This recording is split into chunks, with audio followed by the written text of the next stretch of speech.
आणि शिवकालीन रांगड्या मर्दानी खेळाची भुरळ विदेशी तरुणींनाही पडली आहे। पुण्यामध्ये गणेशोत्सवात मर्दानी खेळाचं सादरीकरण केलं जातं।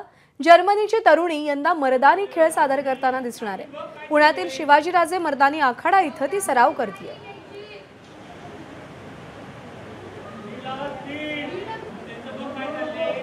अनेक भारतीय आता पाश्चात्य संस्कृतीकडे वळलेले दिसतात, पाश्चात्य संस्कृती अडॉप्ट करताना दिसतात।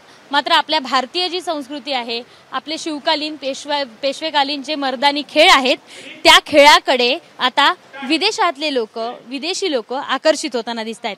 तलवारबाजी, दानपट्टा, त्याच्यानंतर लाठीकाठी या सगळ्या खेळ शिकवले जातात। मात्र याच खेळाची भुरळ आता जर्मनीतल्या एका तरुणीला पडली आहे आणि हीच भुरळ आणि हीच तरुणी भारतात येऊन ही पेशवेकालीन जे काही मर्दानी खेळ आहे ते मर्दानी खेळ शिकण्यासाठी पुण्यात आली आहे आणि यंदाच्या गणेशोत्सवात हे मर्दानी खेळ ती सादर देखील करणार आहेत।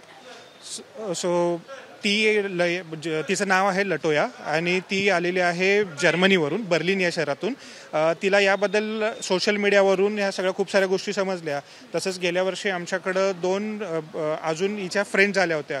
ते एक होती इटलीवरून, दुसरी होती स्पेनवरून। तर त्या दोघी आल्या होत्या, तर त्यांच्याकडूनही यांना कॉन्टॅक्ट भेटला। तर तशा सगळ्या कॉन्टॅक्टमधून आणि आम्ही ह्या सगळ्या गोष्टी हे केलेल्या आहेत, आलेल्या आहेत। So what is your name and you are from which country? I am Latoya and I'm from Germany. Oh, great. So why you came here? To learn Mardani Khel. So how did you know about this Mardani Khel Akhada Academy? So I have a friend who was training with the academy last year and she strongly recommended me to try and start here as well. So I took the chance and now I'm here.